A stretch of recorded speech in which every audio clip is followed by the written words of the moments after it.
kama ilivyo ada, watazamaji wa DXTV, DXTV inatoa fursa mbalimbali kwa vijana kupromote kazi zao, na leo tuko na mwanamuziki ndani ya jiji la Mbeya. Naomba ajitambulishe kwa majina yake. Kwa majina naitwa ISB, au unaweza ukapenda ukaita ISB Music TZ, ni mkazi wa Uyole hapa Mbeya. Okay, ISB, ukiwa kama msanii, ni nyimbo za gospel au ni nyimbo za bongo flava? Naimba bongo flava. Tuonyeshe mashabiki zako ili wajue kwamba ISB leo yuko DXTV. Okay.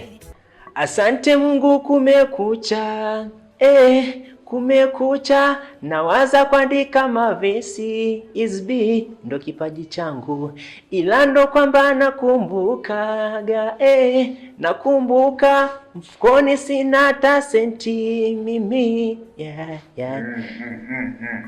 Wanajua ISB yuko DXTV leo. Mimi natamani kujua historia kwa fupi ya maisha yako pamoja na muziki tangu unaanza. Tukianza maisha yangu, namshukuru Mungu, nimezaliwa familia yale ya duni, sio matajiri, sio maskini, ni watu ambao tunakula, tunalala vizuri, tunamka vizuri. Na nikija kwa upande wa muziki, maisha yangu kimuziki kama unavyojua ni kawaida kwa wasanii ambao ni underground. Maisha yetu ni ya misukosuko sana, kuvutana sana, pia kupambana sana na kitu ambacho wakati huo kikupi pesa, kikupi mafanikio sana, ila ndio hivyo tunakoma. ISB ni mtoto wangapi kwenye familia? Ni mtoto wa 3 kwenye familia ya watoto 4. Yeah. Wapo waliotangulia kwenye kipaji kama wewe? Hata nyayo za kina kaka au kina dada? No, kwenye upande wa muziki au upande wa fani, I think niko peke yangu. Mimi ndo msanii peke yangu na mama analingia mimi. Vipi? Unasapotiwa na familia? Yeah, of course. Sapotiwa. So kuna muda anamkuta mama kaingia YouTube pale kwa jina langu anasikiza nyimbo zangu. Na ananipa maoni kabisa, mwanangu hapo uliimba, hapo ulifanya hivi, hapa kazana mwanangu. Ulianza muziki mwaka gani? Muziki rasmi kwanza kuingia studio ilikuwa ni 2019. But nyuma nilikuwa nafanya hizi kawaida tu kwa ghetto, naimba, unaandika na nini. Unaweza ukanikumbusha ngoma yako ya kwanza kuiandika na kuimba hiyo 2019? Hapana, sikumbuki. Japo hiyo ngoma ipo, sijairekodi wala sijaifanyia kitu chochote kile, lakini ipo mpaka leo kwenye daftari. Kwa nini mpaka sasa hivi haijarekodiwa na ilikuwa ni ngoma yako ya kwanza wakati unaingia studio? Unajua muziki tunapenda kuimba vitu ambavyo vinaendana na wakati. Kwa sababu ule wimbo niliandika ulikuwa ni wakati ule. Siku zinavyozidi kusogea mbele unapata kitu kingine kizuri ambacho kinaendana na huo muda. Ndio maana unakuta wasanii kuna nyimbo nyingi sana zinakuwa ndani, lakini nyimbo wanaotoa ni nyimbo ambayo inaendana na wakati ule. Kwa maana hiyo ISB umeachana na analojia, sasa uko digitali. Yes, yeah. Naweza kusema. Ngoma yako ilikuwa na maudhui gani ambayo unaona ni analojia sana? Ulikuwa na mashairi mazuri, nilimba vizuri, lakini melody nilivyozipangilia haziendani na wakati. Wakati unahitaji mtu changanye sana vitu. Ile pale ilikuwa ni inazama sana kwenye historia ya hisia, yani inazama kwenye kuelezea kitu. Mfano wa nyimbo za kina Juma Nature, unavyoona vile. Nyimbo ilikuwa hivyo. Okay. Nyimbo yako ya kwanza kurekodi na ukajivunia nayo inaitwaje? Inaitwa Forever. Inaitwa Forever. Yeah. Tupe kionjo. Forever sidhani kama naikumbuka. Japo nilimba mahabuba msiri wangu, wendo kila kitu kwangu. Zani niishi hapo. So ni muda mrefu sana. ISB sauti unayo. Yes. Short sauti unayo na tunaamini. Shukrani. Role model wako kwenye swala la muziki nani? Rayvanny Big Brother popote pale lipo. Ajue Mbeya na kijana. Rayvanny, Vivan Boy. Ajue Mbeya na kijana namsubiriaga miaka yote. Kwa nini Van Boy? Van Boy nadhani ni ile tu kumkubali mtu Van Boy anavyochange. Unajua Van Boy hatumuoni sana kwenye matukio sana kwenye nini, lakini ni mtu ambaye leo unamsikia hapa, kesho unamsikia mbali sana. Ni mtu ambaye ana mafanikio, alafu alikuwa na subira hivyo, yani napenda upambanaji wake mpaka alipofika pale, na jinsi anavyotuonesha kwamba kweli muziki unalipa, muziki unataka ufanyie kitu fulani. Rayvanny akiwa anakusikiliza sasa, unamwambia nini? Brother,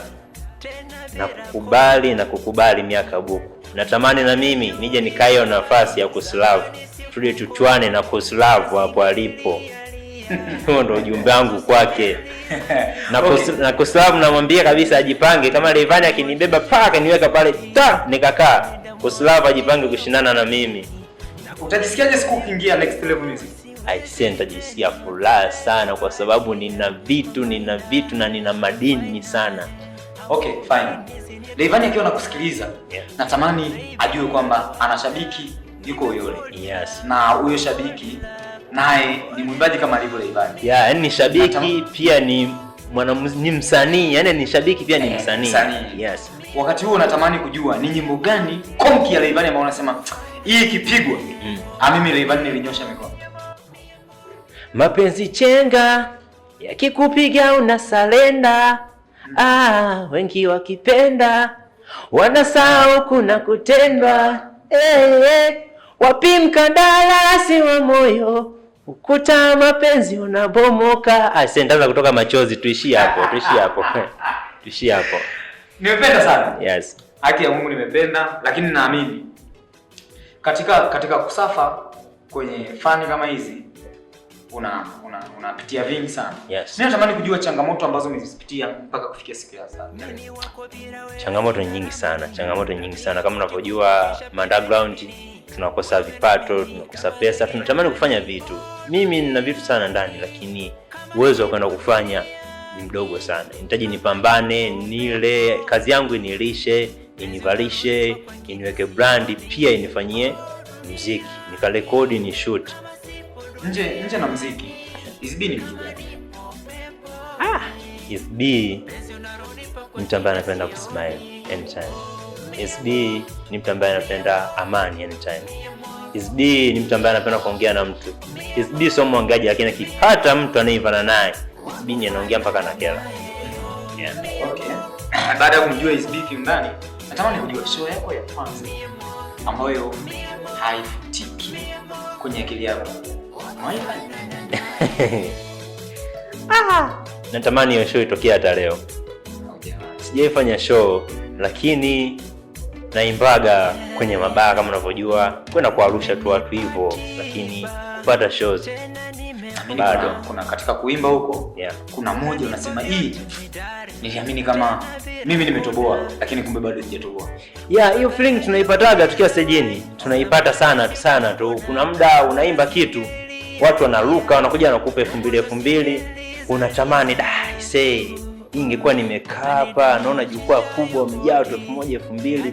Tunapata hiyo feeling, lakini so ile azi ya juu, ni watu wa kawaida tu hapo wale unaimbisha walevi, sentemo watakwambia unatuliza, sijui nini hivyo.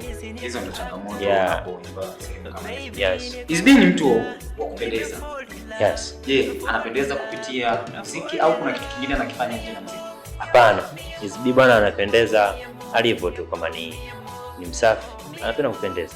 Basi hata nisingekuwa mwanamuziki ningependeza hivyo. Unajionaje? Brand. Wewe ukijiona unajionaje? Mimi najiona brand. Hata ukutana na mimi lazima ushangae kwanza, uangalie udogo alivyovaa hivi vipi. Ni msanii nini? Lazima mwenyewe tu utapata kitu. Huyu kama sio msanii basi ni mtu fulani, kwa sababu tu kupendeza kushine ni nikutia. Mimi nakuona hapo mpendeza kwa sababu nikiangalia muonekano wako na jinsi ulivyovaa, ni msanii. Hongera kwa hilo. Asante. SB ni mtu ameoa? No, bado. Yes. Mchumba. Hilo swali tuachane nalo kwanza. Tuendelee na vitu. Kwa nini wasanii wengi mnalikimbia swali kama hili? No, hatuyakimbia. Mimi kama uko single naambia nipo single kwa sababu jimbo liko wazi, mtu yeyote anaweza kupata fursa, au jamani nina mtu wangu lakini DM inaweza kajaa. DM itajaa sana. SB bado hajajipata. Kwa nini DM ijae? Hivyo huko naona nimependeza Mnyamwezi na udogo mpaka anaweza kaishi naye. Ngoja DM ya pili, tamaa kaka, nazuia hivyo vitu. Hongera kwa hilo. Asante. Hongera sana. Asante. Naamini kupitia muziki kuna manufaa umeyapata baadhi. Yeah. Samahani kwa hiyo manufaa yako. Nimefahamika. Nimefanya na watu wengi. Kufanya kazi mara kwa mara, kubadilisha studio, kubadilisha directors, unapata kufahamiana na watu wengi. Of course, unapata kufahamiana na watu wengi, sometimes mpaka watu wakubwa wanakuona, wanakulike. Mafanikio ya kwanza kufahamiana na watu, pia kufahamika. Pia inanijenga kuwa maisha tunaoishi wengi sana tunafanya kazi, hatuna vitu vya kutushikiza, hatuna fani. Ninapopata fani kama hii hapa, ni mwanamuziki, pia ni furaha kwa. Hongera kwa hiyo. Asante. SB ni nyimbo nyingi sana umeniambia unazo. Yeah. Lakini natamani kujua mpaka sasa hizi video YouTube na video moja tu, basi na nyimbo kama sikosei na nyimbo 5. Yeah. Nyimbo gani ambayo unasema hii nimetunga nikiwa na hisia kali sana ambazo imedili na kile ambacho nimekiita? Nyimbo unaitwa Sio Wema. Sio Wema una hisia kali. Ukisikiza kwa ndani ulimbo unaweza kalia. Kwa nini Sio Wema? Kwa sababu ni wimbo ambao unaongelea mapenzi. Mapenzi yaliniumiza. So mtu ukisikiliza kwa ndani unaweza kulia. Hivi natamani kujua uliumia wewe au ni idea tu ilikuja kichwani? Ule wimbo bwana una story. Mwanzo wakati naandika sikupata tukio lolote. Ila nilivyoandika, nilivyorekodi na kuweka ndani, nikapitia nusu yale niliyoandika. Yes. Ya kukamilika. Ya kukamilika. Ni kiimba mule ni kikubwa kuliko kitu ambacho nilikuwa napitia. Lakini kuna taarifa kwamba ushamtolea nyimbo mbunge wa jimbo la Uyole. Yeah. Tulia Action. Yeah, na sio moja, ni nyimbo 2.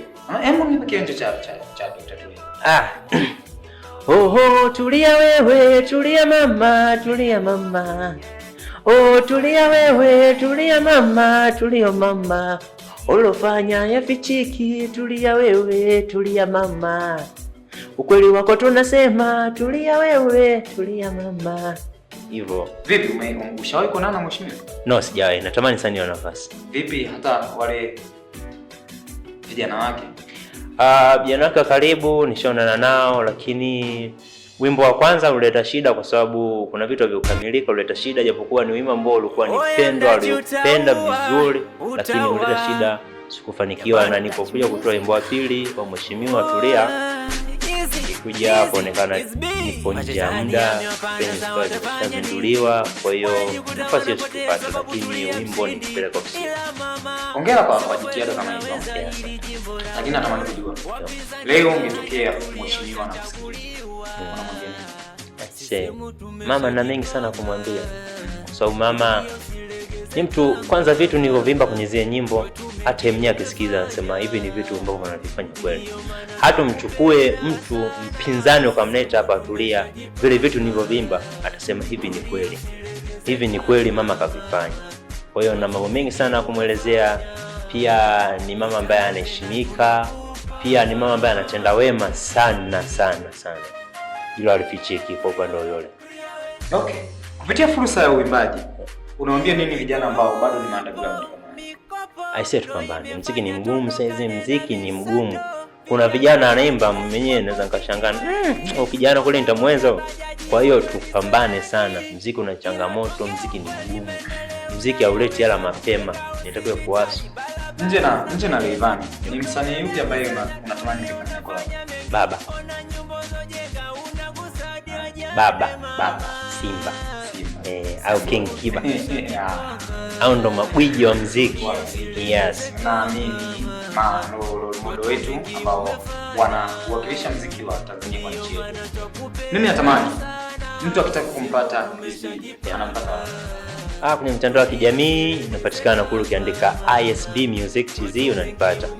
Sio Facebook, sio Instagram, TikTok, YouTube unapatumia ISB Music TZ pia unanipata huko.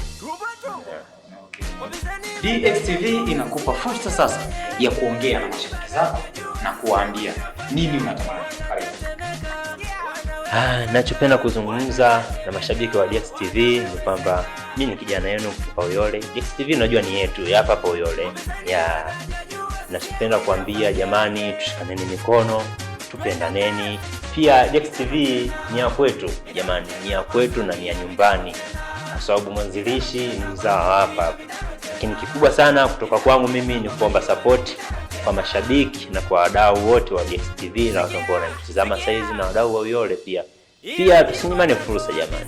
Tusinyimane fursa. Ukijiona msanii mkubwa Uyole, Mbeya, wapi, umeona kabisa na kipaji, DM.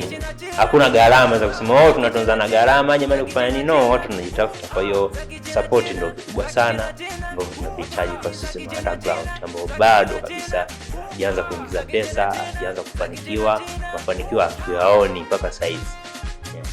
Nikushukuru SB kwa muda wako na asante sana kushirikiana na DXTV siku ya leo.